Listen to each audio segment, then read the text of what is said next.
La verdadera historia de John Dillinger.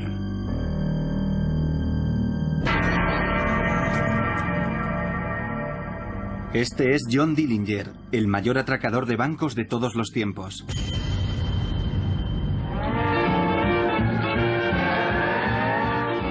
A los pocos meses del inicio de la Gran Depresión que asoló Estados Unidos en la década de 1930, este delincuente de poca monta se convertiría en el enemigo público número uno. Era incluso más famoso que Al Capone y Bonnie and Clyde.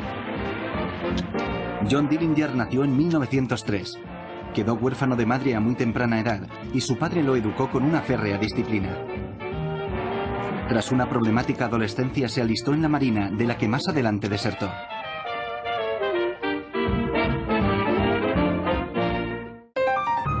En 2003, el FBI desclasificó sus archivos secretos sobre John Dillinger y el escritor Brian Barrow utilizó esta nueva información para contar la verdadera historia de Dillinger en su libro Enemigos Públicos, en el que se basa el guión de la película de Michael Mann. John Dillinger era el prototipo de atracador de bancos. Era un don nadie que había salido de la nada. Un sábado por la noche, cuando debía tener 21 años y estaba sin trabajo, atracó la tienda de comestibles de su ciudad natal, cerca de Indianápolis, Indiana, y fue condenado a un largo periodo entre rejas, 10 años si no recuerdo mal.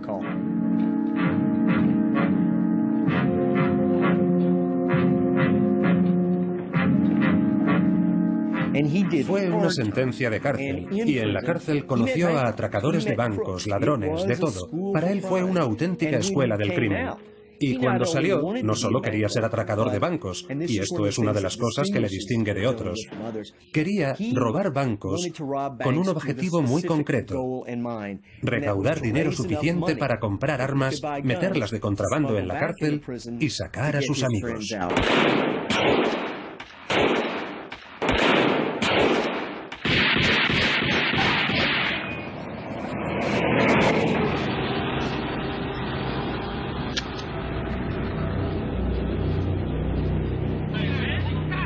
En 1933, cuando las hazañas de Dillinger lo convierten en toda una leyenda, Estados Unidos está sumido en la Gran Depresión.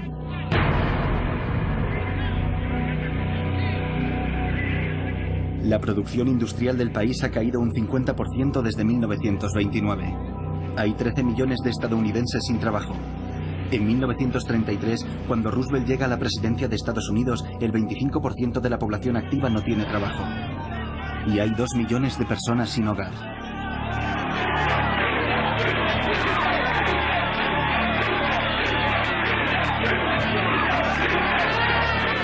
Las marchas en protesta por el desempleo y el hambre se multiplican. Millones de personas se manifiestan en las calles de las grandes ciudades y hay huelgas por todo el país.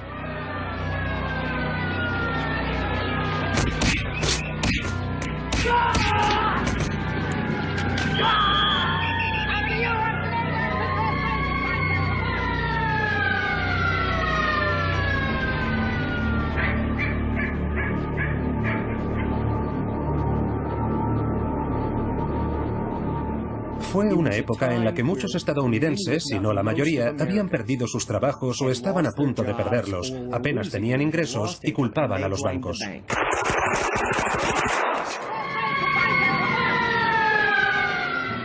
Y John Dillinger, que a ellos no les hacía nada, parecía el tipo inofensivo, sonriente y encantador que iba a por los bancos.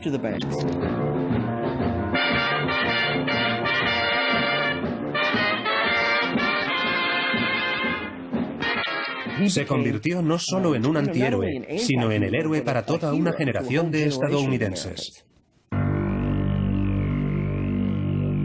La historia de John Dillinger, el atracador de bancos, está íntimamente unida a la de John Edgar Hoover, el director del FBI que más tiempo ha estado en el cargo.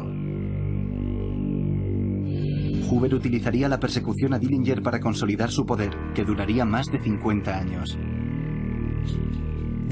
Al principio de la guerra contra el crimen, que apenas duró 18 meses, John Edgar Hoover no era nadie.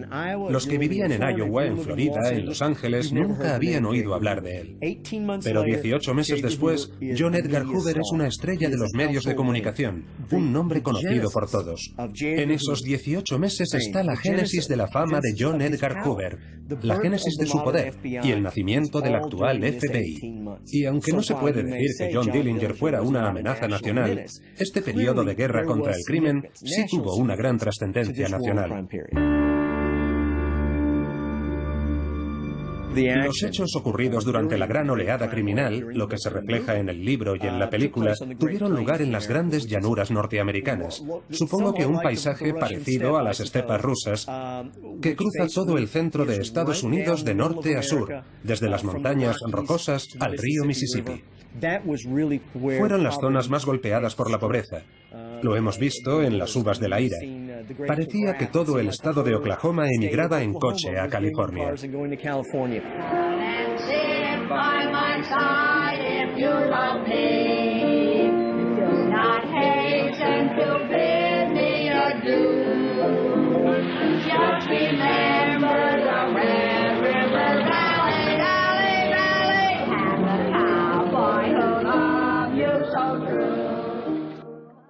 Allí se vivía una situación de extrema pobreza, pero además era un personaje muy atractivo para delincuentes y sobre todo atracadores de bancos, porque no lo olvide, casi cualquier persona puede robar un banco. Lo difícil es huir sin que te pillen.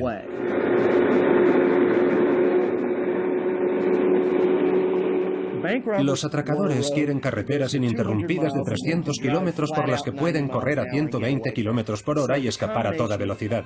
Por eso la extrema pobreza unida a la orografía de la región hizo que las grandes llanuras se convirtieran en el principal campo de batalla de la época.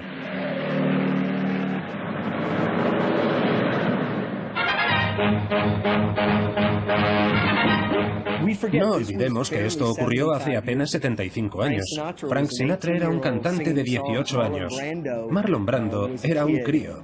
Ronald Reagan ya era locutor de radio. En términos del siglo XX fue ayer mismo.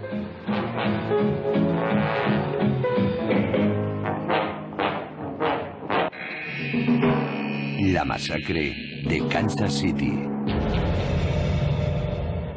La guerra contra el crimen de la que estamos hablando empezó en julio de 1933 con la llamada masacre de Kansas City.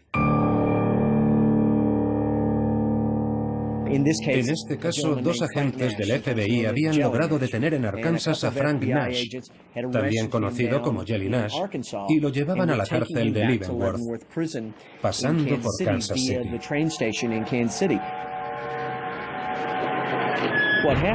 Fueron en tren hasta la estación de Kansas City y cuando llegaron allí se les unieron más agentes del FBI y policías de la ciudad, pero no sirvió de nada. Varios asesinos desconocidos abrieron fuego contra ellos con subfusiles Thompson y mataron a 6 agentes de la ley, entre ellos uno del FBI e incluso Frank Nash.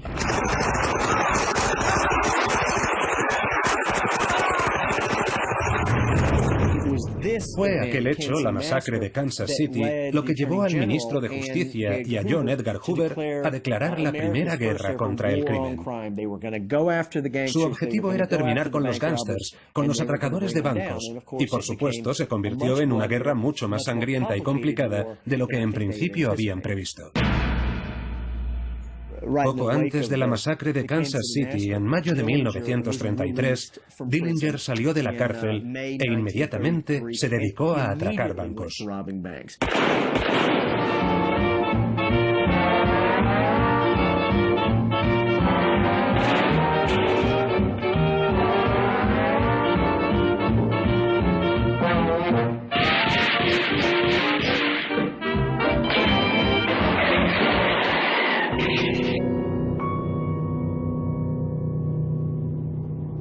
En la sede del FBI en Washington, John Edgar Hoover está muy preocupado por los reiterados robos a bancos y la incapacidad de la policía local para evitarlos.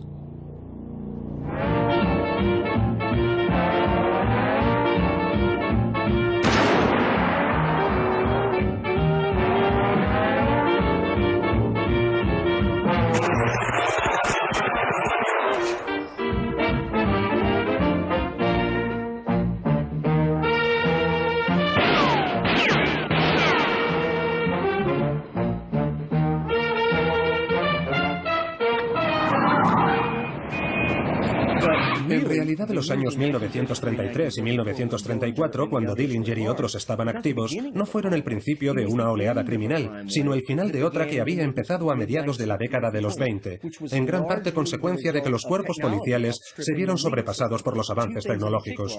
Yo mencionaría dos elementos en particular.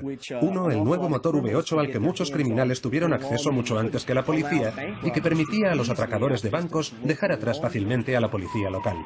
El segundo fue la introducción del subfusil Thompson con capacidad para efectuar 1000 disparos por minuto, al que los delincuentes también tenían fácil acceso, pero que era un arma imposible de conseguir para un sheriff de un condado rural de Nebraska. Como mucho tendría el modelo más básico de una escopeta de caza, y unos cuantos ladrones de bancos espabilados de Chicago con coches con motor V8 y subfusiles Thompson podían robar prácticamente todo el estado de Nebraska.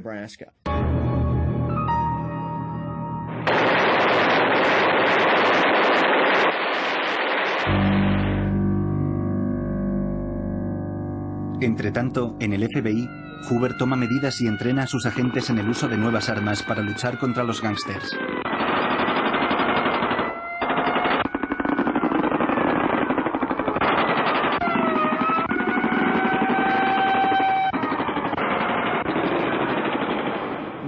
Que robar bancos en la América de principios de los 30 fuera tan relativamente fácil se debía en parte a la fragmentación de los cuerpos policiales del país. En general, si robabas un banco en el condado A y conseguías cruzar la frontera al siguiente condado, y por supuesto si cruzabas al siguiente estado, las autoridades del condado y del estado no tenían jurisdicción para perseguirte. Podían avisar para que alguien en el siguiente estado o condado detuviera a los ladrones, pero no era frecuente.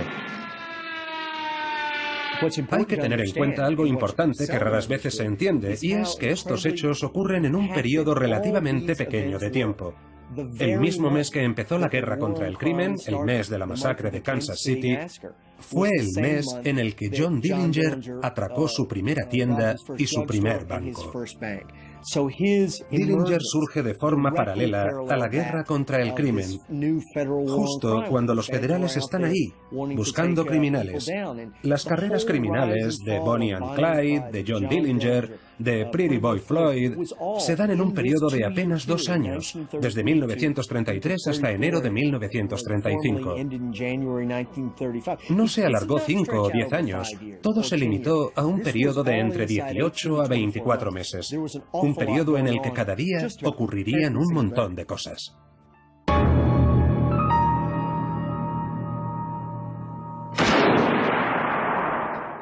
Dillinger se convirtió en una figura tan atractiva no solo por robar bancos, sino porque escapó de la cárcel, y en 2 ocasiones.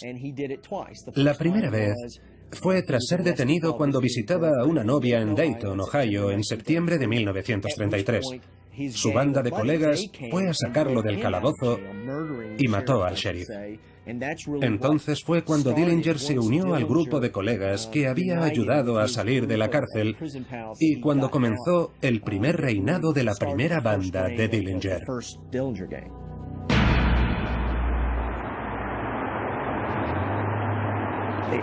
Aunque parezca increíble, entonces el FBI no tenía poder para detener a nadie. Un agente del FBI no podía detener a un atracador de bancos. Para eso tenía que llamar al sheriff. Peor aún, tampoco podía llevar armas. Un agente del FBI no tenía autoridad para llevar un arma. Estaban indefensos en situaciones muy peligrosas y, por desgracia, no aprendieron a luchar contra el crimen hasta después de muchos funerales. Hasta que por fin en 1933 y 1934 el gobierno federal decidió tomar cartas en el asunto a través de John Edgar Hoover y el FBI.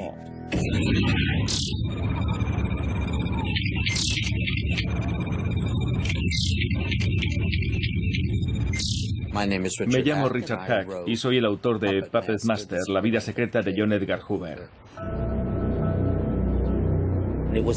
Era una época en la que en este país no había ningún tipo de organización centralizada. Por supuesto, no había ordenadores, no había un sistema de archivo central, ni un sistema organizado de huellas dactilares. Ni siquiera se comunicaba la huida de delincuentes de una ciudad a otra. Entonces el FBI era una organización muy corrupta. Para ser agente del FBI, no hacía falta mucho. De hecho, les pagaban $1 al año, les daban acceso a papel con membrete del FBI y los nombraban agentes. Y tenían carta blanca para lo que quisieran en nombre del gobierno federal. En 1924, el presidente Calvin Coolidge decide que ya es hora de terminar con la corrupción en la administración estadounidense y limpiar el Ministerio de Justicia y el FBI. El nuevo ministro de Justicia, Harlan Stone, decidió limpiar el FBI y para ello recurrió a John Edgar Hoover, un joven que aún no había cumplido los 30. Cuando Stone le preguntó si podría hacerlo, Hoover le aseguró que sí, pero con una condición, la de depender directamente de él. A los 30 años, Hoover es nombrado director del FBI, puesto que mantendría durante 48 años, hasta su muerte. Hoover decidió hacer del FBI una organización no solo perfecta en todos los aspectos legales, sino también una organización atractiva. Quería que los agentes quisieran formar parte de ella. He was a famous trumpet man from out Chicago way. He had a boogie style that no one else could play. He was the top man of his class. But then his number came up, and he was gone with the draft. He's in the army now.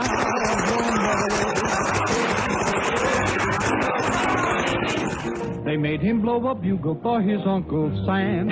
It really brought him down because he couldn't jam. The captain seemed to understand. Because the next day the cap went out and drafted a band. And now the company jumps when he plays Revelation.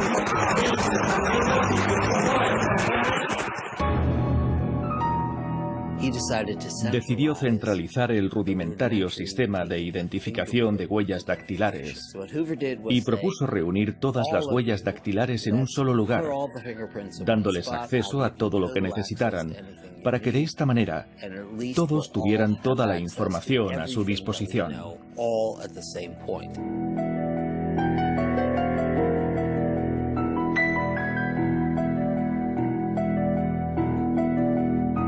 Con los nuevos métodos, Hoover llegó a acumular información de más de 150 millones de estadounidenses.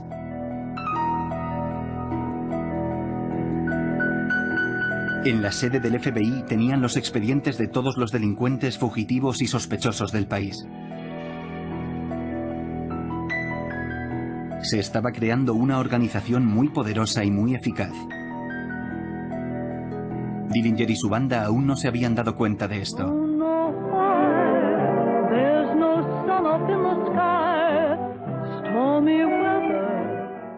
Después de robar un montón de bancos en 1933, Dillinger y su banda querían tomarse unas vacaciones. Y entonces fue cuando las cosas se les torcieron de verdad.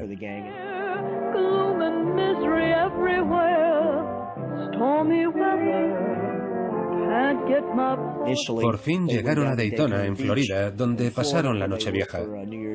Después bajaron a Miami. Allí fueron a las carreras de perros.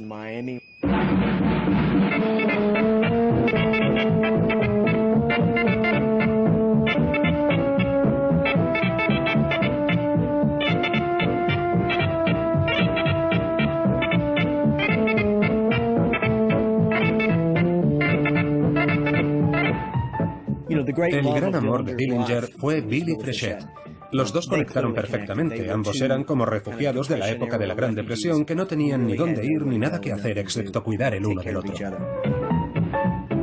Los archivos del FBI muestran el importante papel que jugaban en aquella época las mujeres de los gángsters.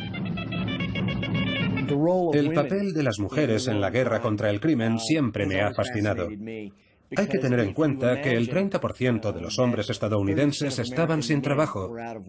Podemos imaginar su pobreza y su impotencia, sí, pero peor aún era la situación de las mujeres, que en aquella época tenían mucho más difícil conseguir trabajo. Durante los años de la Gran Depresión, había muchísimas mujeres que estaban más que dispuestas a aceptar lo malo de un atracador de bancos si éste las mantenía. Here is the story about little Joe Carew and all the things he'd done for his gal named Lou. When Lou said, Joey, I want diamonds galore, he rounded up the gang and robbed a jewelry store. Había mujeres como Billie Frechette, la novia de John Dillinger, una chica sencilla, sin aspiraciones, que no hacía muchas preguntas mientras él la mantuviera.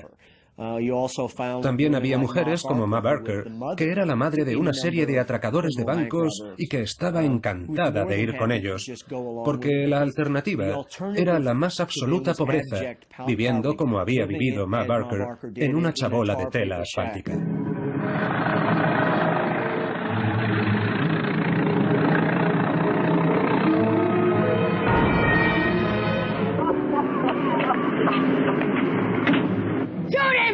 Shoot him, Herman!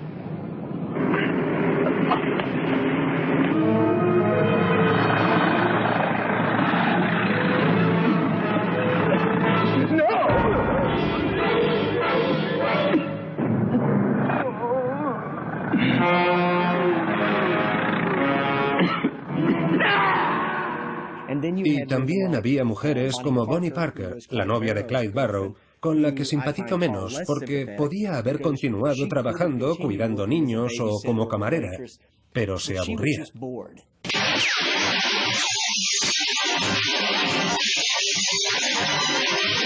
No lo hizo tanto por la pobreza, quería emociones. En su diario escribió cosas como: martes, no ha pasado nada, ¿por qué no pasa nada? Leía revistas de cine y de gángsters y quería que su vida fuera emocionante. También había de esas, pero en general fue la pobreza lo que llevó a muchas mujeres a emparejarse con gángsters, aunque siempre habrá otras como Bonnie Parker que querían emociones fuertes.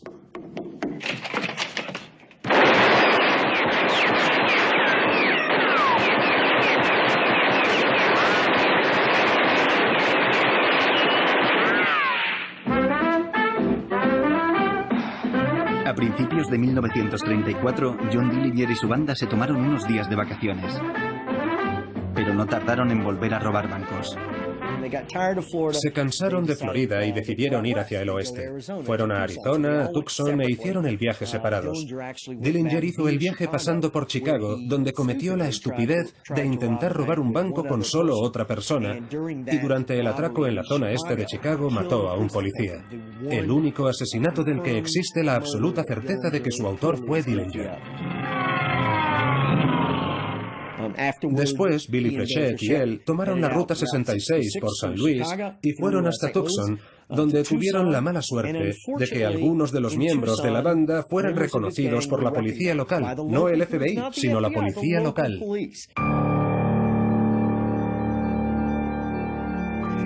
Y la policía los detuvo a todos uno a uno. Pete Pierpoint, Charles Mackley, a todos, hasta que por fin detuvieron a Dillinger. Ninguno de ellos podía creer que hubieran sido detenidos por unos paletos del pueblo. Y, por supuesto, John Edgar Hoover estaba fuera de sí, rabioso por no haber sido el FBI quien detuviera a Dillinger. A John Dillinger lo extraditaron al estado de Indiana, donde estaba acusado del asesinato del policía. Y allí tuvieron lugar algunas de las mejores hazañas y mejores momentos de la carrera criminal de Dillinger.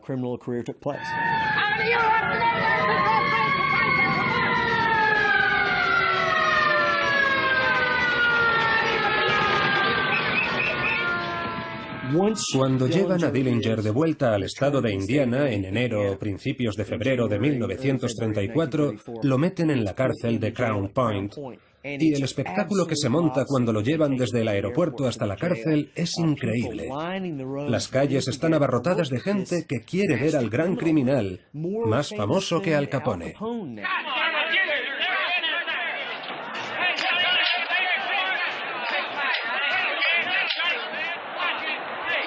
Y por fin, cuando llegan a la cárcel, está todo lleno de fotógrafos, de gente gritando «Johnny, Johnny» y de periodistas.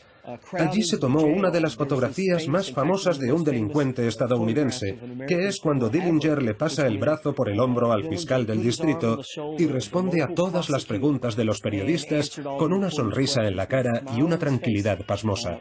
Parecía de todo menos un delincuente. Para los millones de estadounidenses que lo veían en los noticiarios de la época, parecía un granjero normal y corriente. No negó que robaba bancos y tampoco negó que ayudó a escapar a sus amigos de la cárcel. De hecho, dijo más o menos que cualquiera lo hubiera hecho por sus amigos. Su aspecto no era desaliñado ni amenazador. Y para un país tan furioso con los bancos, tan deseoso de ver sufrir a los bancos, que era lo que estaba haciendo Dillinger, no parecía un tipo tan malvado. Y con la entrevista que dio aquel día en Crown Point, Dillinger dejó de ser un delincuente de poca monta para ser una figura nacional e internacional. Después, apareció en periódicos de todo el mundo, de Londres, de París, de Frankfurt, de Hamburgo, de todo el mundo, y se convirtió en el ladrón más famoso del mundo.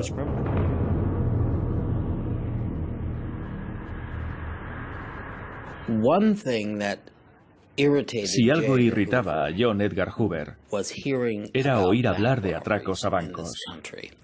En aquella época, robar un banco era la forma más sencilla de conseguir dinero en metálico. Era la guerra. Y como en cualquier guerra había leyendas que glorificaban tanto a los héroes como a los malvados. Todos mis amigos quieren ser bomberos, granjeros o policías, pero yo no. Yo quiero robar el dinero de la gente. Los gángsters de Chicago eran legendarios. No solo hacían lo que querían, también eran muy famosos. El hecho de que alguien tuviese el apodo de Pretty Boy Floyd, Floyd niño guapo, o Machine Gun Kelly, Kelly metralleta, sacaba a Hoover de sus casillas. Veía a los niños emular a los gángsters, a los malos, y él, que era un tipo tan recto, tan honrado, tomó la decisión de ir a por ellos con toda su alma. Concentró todos los esfuerzos del FBI en la detención de esos individuos. Y además, convirtió su campaña en una campaña de imagen. Hoover también entendió perfectamente que él era mejor no solo en el campo de las armas y las balas, sino también en el de las ideas y la imagen, algo por lo que no dudo en calificarlo de genio.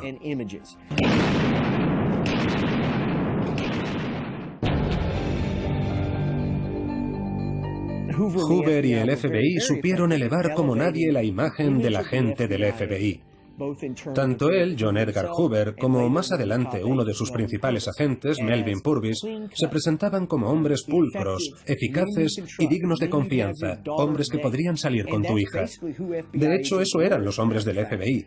Eran hombres cortados por el mismo patrón que John Edgar Hoover. Siempre eran hombres blancos con formación, muy pocos judíos, que trabajaban incansablemente para detener a los delincuentes. Y no estoy exagerando. El FBI estaba formado por hombres jóvenes, entusiastas y apasionados que quizá en aquel momento no encontraron ningún otro tipo de trabajo y a los que se lanzaba al mundo del crimen sin saber mucho cómo trabajar en él. Son los hombres G, los miembros de la Agencia de Detección Científica de Delitos. Nueva, moderna, actualizada, trabajando día y noche. El FBI nunca duerme. Los hombres G se han convertido en una leyenda. En las portadas de revistas y periódicos, los hombres G se convirtieron en un cuerpo a ser tenido en cuenta. Nadie quería tontear con los hombres G porque eran incluso más románticos y mejores que los gángsters.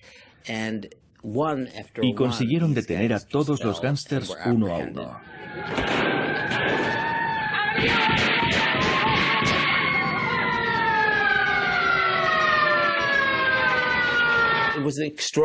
Fue extraordinario, porque en todo el país la gente temía y a la vez estaba entusiasmada con esos hombres G.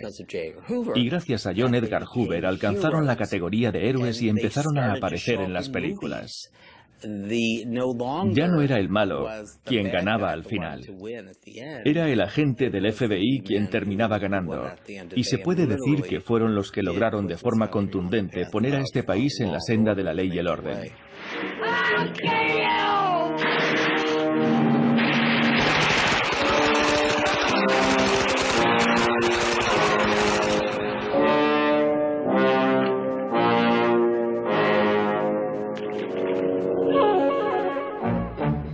Mientras Hoover intensifica sus esfuerzos para detener a los gángsters, John Dillinger lleva a cabo su hazaña más espectacular hasta la fecha: escapar de la cárcel del condado de Crown Point. Los noticiarios de la época cubren toda la historia, para el deleite del público estadounidense. A pesar de todos los guardias, ha escapado una vez más con el coche del sheriff y ha cruzado la frontera del estado de Indiana, infringiendo por primera vez la ley federal, lo que pondrá a los hombres G tras él.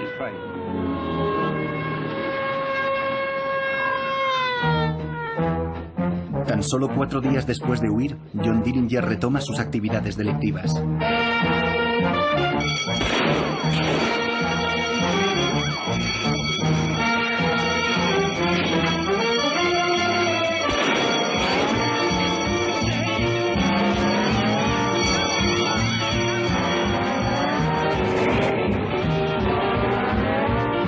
La leyenda de Dillinger crece con cada día que pasa. Hay quien asegura que cuando planifica un robo se hace pasar por vendedor de sistemas de alarma a las víctimas.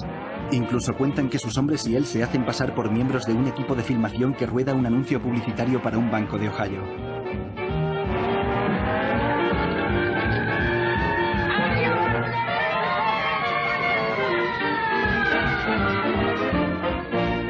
Cuando Dillinger escapó de la cárcel de Crown Point, John Edgar Hoover encargó a Melvin Purvis, su mejor agente, un joven de 29 años sin mucha experiencia policial, la detención de John Dillinger.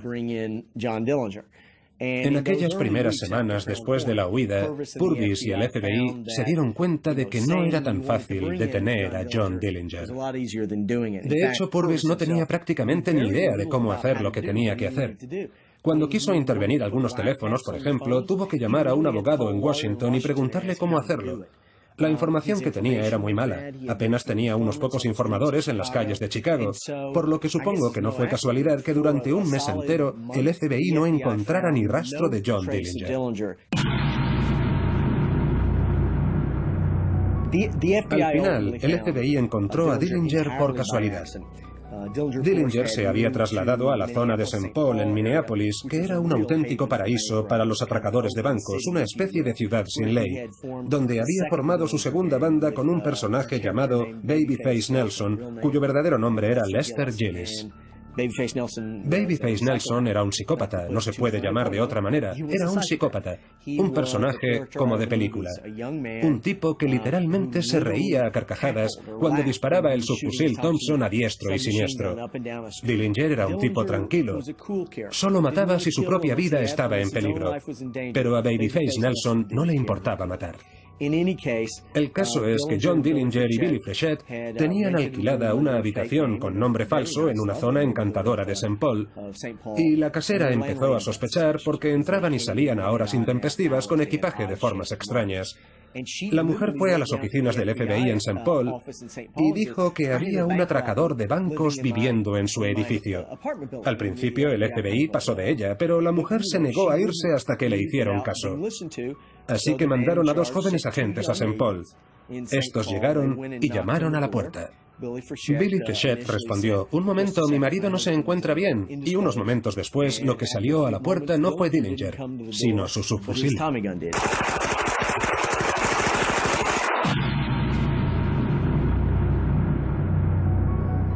Los agentes salieron corriendo a toda velocidad y justo en ese momento otro miembro de la banda de Dillinger llegaba en coche y terminaron en un salvaje tiroteo delante del edificio. El caso es que John Dillinger y Billy Frechette lograron escapar, pero en la huida Dillinger se dio cuenta de que le habían disparado en la pierna, probablemente uno de sus chicos.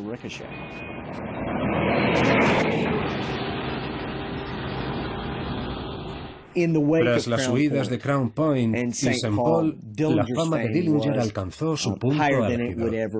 My little girl, you know I love you, and I long for you each day.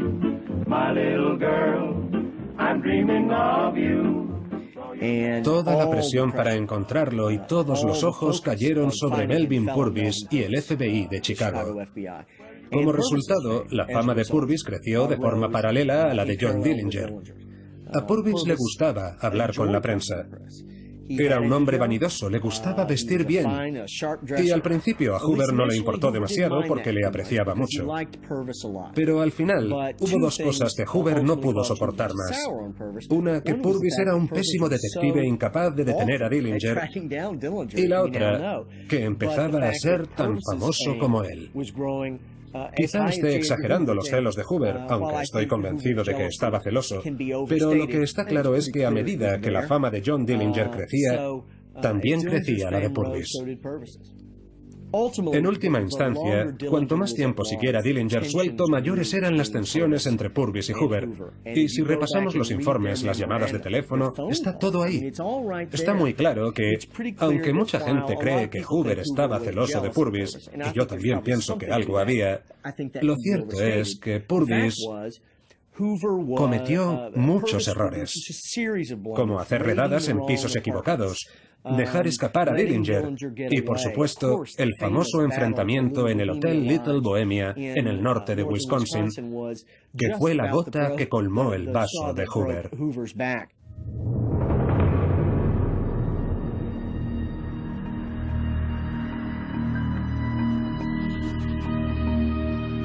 El clímax moral y narrativo de toda la guerra contra el crimen es seguramente el tristemente famoso enfrentamiento del Hotel Little Bohemia.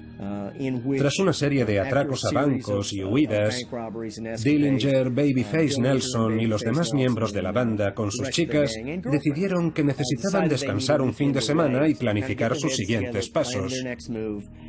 Por eso se reunieron en un pequeño hotel en el extremo norte de Wisconsin, llamado Little Bohemia.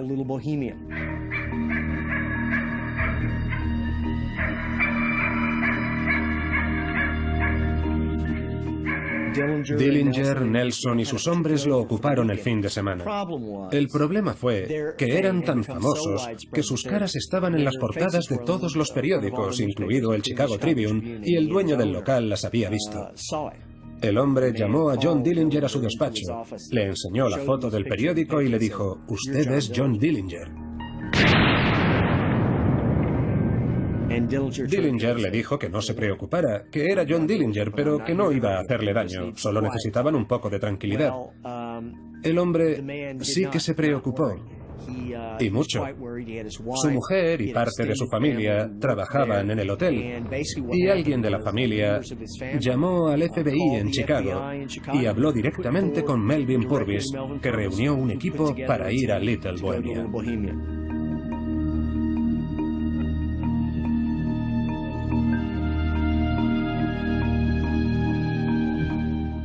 Y así, una fría tarde de domingo, en abril de 1934, 2 docenas de agentes del FBI capitaneados por Melvin Purvis llegan en coche y avión desde Chicago y St. Paul porque están bastante seguros de que John Dillinger y Babyface Nelson están escondidos en aquel hotel.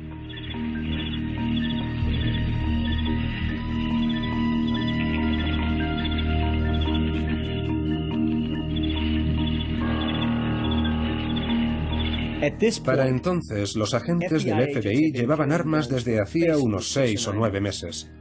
Muy pocos de ellos sabían usar un arma, y menos aún habían disparado nunca a nadie. Y ahora les tocaba enfrentarse a los gángsters más famosos del país que tenían subfusiles Thompson.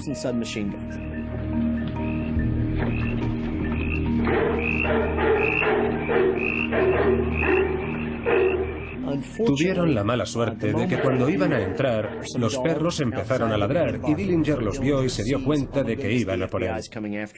Peor aún, ya era de noche. No olvidemos que estaban en los bosques del norte de Wisconsin. 3 hombres que habían estado bebiendo en el bar aquella noche se meten en su coche mientras el FBI se acerca. Los perros empiezan a ladrar y de repente en el coche, con el volumen a tope, no se oye nada, ni tampoco los gritos de «¡Deténganse, deténganse!». Y los 3 hombres van alejándose en el coche directamente hacia donde está el FBI. Purvis y sus hombres les gritan una y otra vez «¡Alto FBI, alto FBI!» y empiezan a disparar contra el coche como posesos.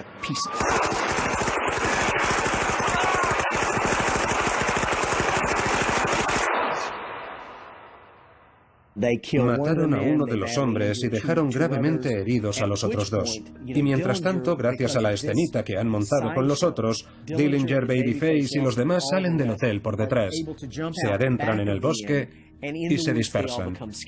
Algunos, como Babyface, intercambian algunos disparos con agentes del FBI, pero logran huir. Dillinger y dos de sus hombres consiguen llegar a otro hotelito cercano donde roban un coche y escapan.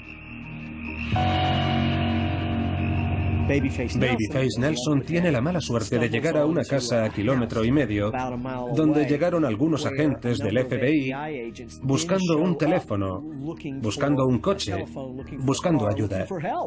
No sabían qué era lo que estaba pasando. Llegan hasta la casa y ¿quién está en la entrada? Babyface Nelson, que enseguida se da cuenta de que son agentes del FBI. Dispara contra el coche de los agentes, que acto seguido es el coche que utiliza para escapar. Cuando amanece, hay varios muertos. John Dillinger, Babyface Nelson y los demás habían desaparecido. Y Melvin Purvis pasa de ser alguien bastante bien considerado a ser el policía más tonto e inútil del país. En aquel entonces, la mayoría de la gente no sabía que era el FBI. La primera vez que muchos estadounidenses oyeron hablar del FBI fue al darse cuenta de que eran los tontos que dejaron escapar a John Dillinger en Little Bohemia. Para entonces estaba claro que Hoover estaba a punto de despedir a Purvis. Pero la gota que colmó el vaso fue cuando el FBI tuvo a la mujer de Babyface Nelson bajo vigilancia. Y de repente, no se sabe cómo, aunque Purvis era personalmente responsable de la vigilancia, Babyface Nelson consigue llegar a la casa de la mujer en pleno Chicago y llevársela delante de las narices de Purvis para que le acompañe en sus siguientes robos. Hoover no despidió a Purvis, pero mandó a uno de sus hombres de Washington, un agente de despacho llamado Sam Cowley, para que se hiciera cargo de la persecución de John Dillinger. Después de Little Bohemia, la fama de Dillinger se extendió por todo el mundo. Prácticamente aparecía todos los días en portadas de periódicos nacionales e internacionales. La gente creía haberlo visto en Canadá, en California, en un barco hacia Londres, en todas partes. Como consecuencia de su fama, los periódicos estadounidenses empiezan a publicar sobre otros atracadores de bancos a los que quieren elevar al nivel de la fama de John Dillinger. Unos de ellos fueron Bonnie and Clyde.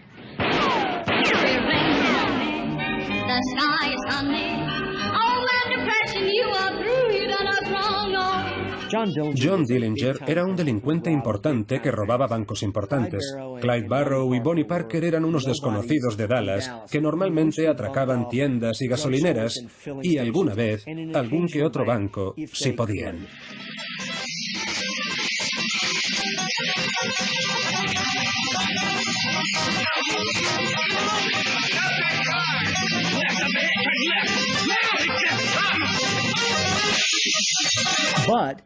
Pero la suerte quiso que los mataran en mayo de 1934 un grupo de hombres al mando de un sheriff en el noroeste de Luisiana en el momento álgido de aquella Dillinger manía.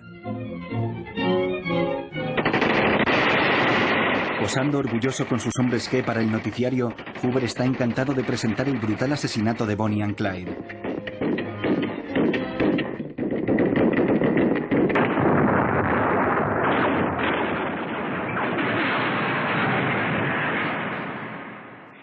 Y por eso las muertes de estos dos delincuentes de poca monta aparecen en la portada del New York Times. Es la primera vez que aparecen en la portada del New York Times, y es precisamente por su muerte. Gracias a la fama de Dillinger, personajillos que no eran nadie como Bonnie and Clyde se hacen súper famosos, y otros como Pretty Boy Floyd, Babyface Nelson, Machine Gun Kelly y otros cuyos nombres aún recordamos.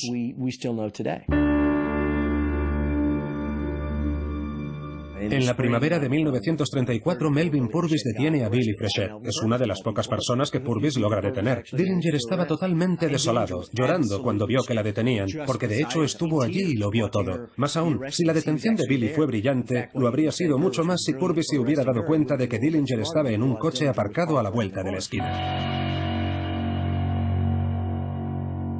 Después de eso, el dolor paralizó por completo a Dillinger.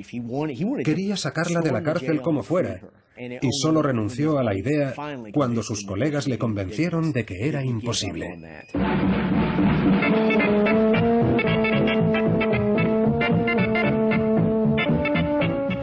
Durante este periodo, por fin se hizo con un nuevo escondite con una mujer que era propietaria desde hacía años de un prostíbulo en el norte de Indiana, llamada Anna Sage.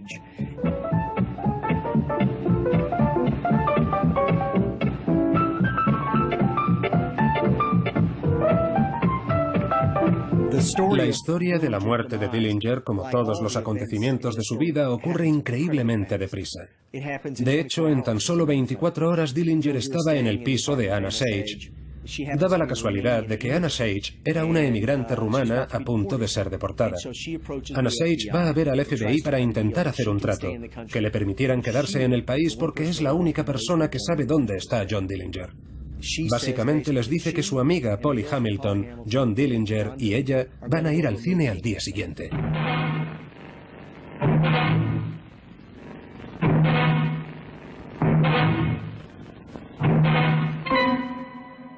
Al día siguiente, todos los hombres del FBI en Chicago se reúnen en las oficinas del FBI en el centro de la ciudad. Hace calor. Están a 36, 37, casi 38 grados y los agentes esperan enfundados en sus trajes la llamada definitiva. ¿Dónde está esa mujer? ¿Habrá dicho la verdad? Muchos creen que no, que es otra delincuente de 3 al cuarto como tantos otros antes. Por fin, a última hora de la tarde, Anna llama.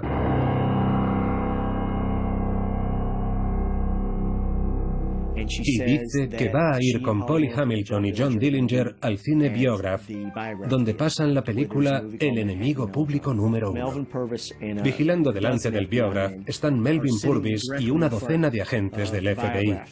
De repente Purvis ve a John Dillinger en carne y hueso en el lado derecho del coche, con Polly Hamilton y Anna Sage, que llevaba su famosa falda naranja. Los tres entran en el cine.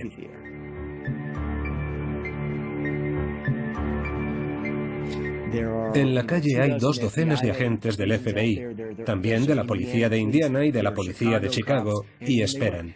Esperan 2 horas.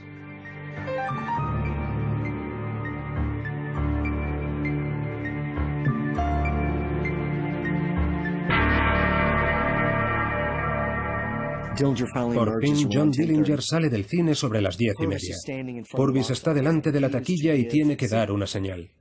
Cuando ve salir a John Dillinger, tiene que encender un puro, que es la indicación para que todo el mundo se ponga en movimiento. No saben muy bien qué van a hacer, pero tienen bastante claro que se lo van a cargar.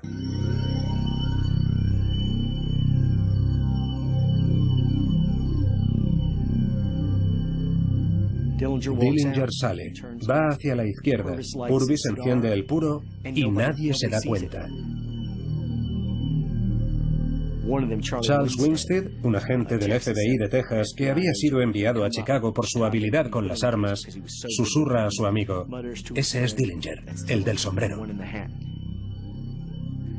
Van caminando tras él a 2 o 3 metros y en un momento dado John Dillinger nota algo. Se vuelve, mira directamente a Charles Winstead a los ojos y lo sabe.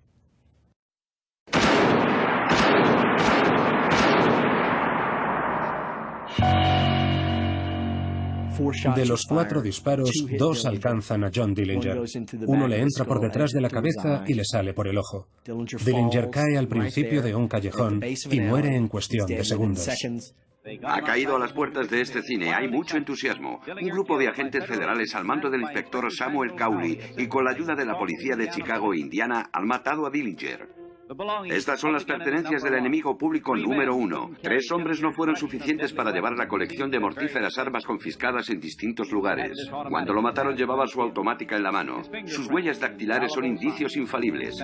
Pagó $5.000 para alterarlas con ácido, pero no lo consiguió.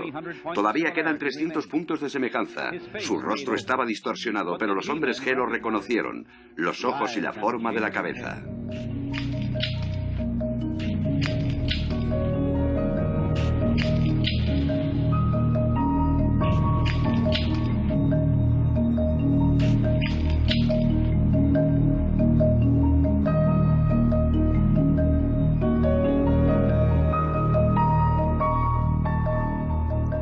muerte de John Dillinger marca el final del reinado de los gángsters y el nacimiento del moderno FBI, dirigido por el todopoderoso John Edgar Hoover.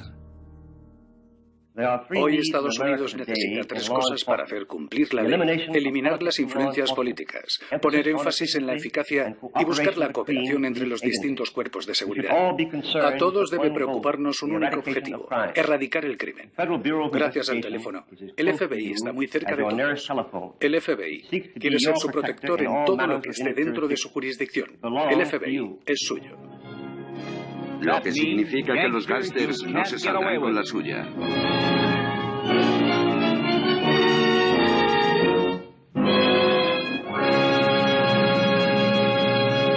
Little girl, you know I love you, and I long for you each day. My little girl, I'm dreaming of you, though you're many miles away. I see the lane down in the wildwood, where you promised to be true. My little girl, I know you're waiting, and I'm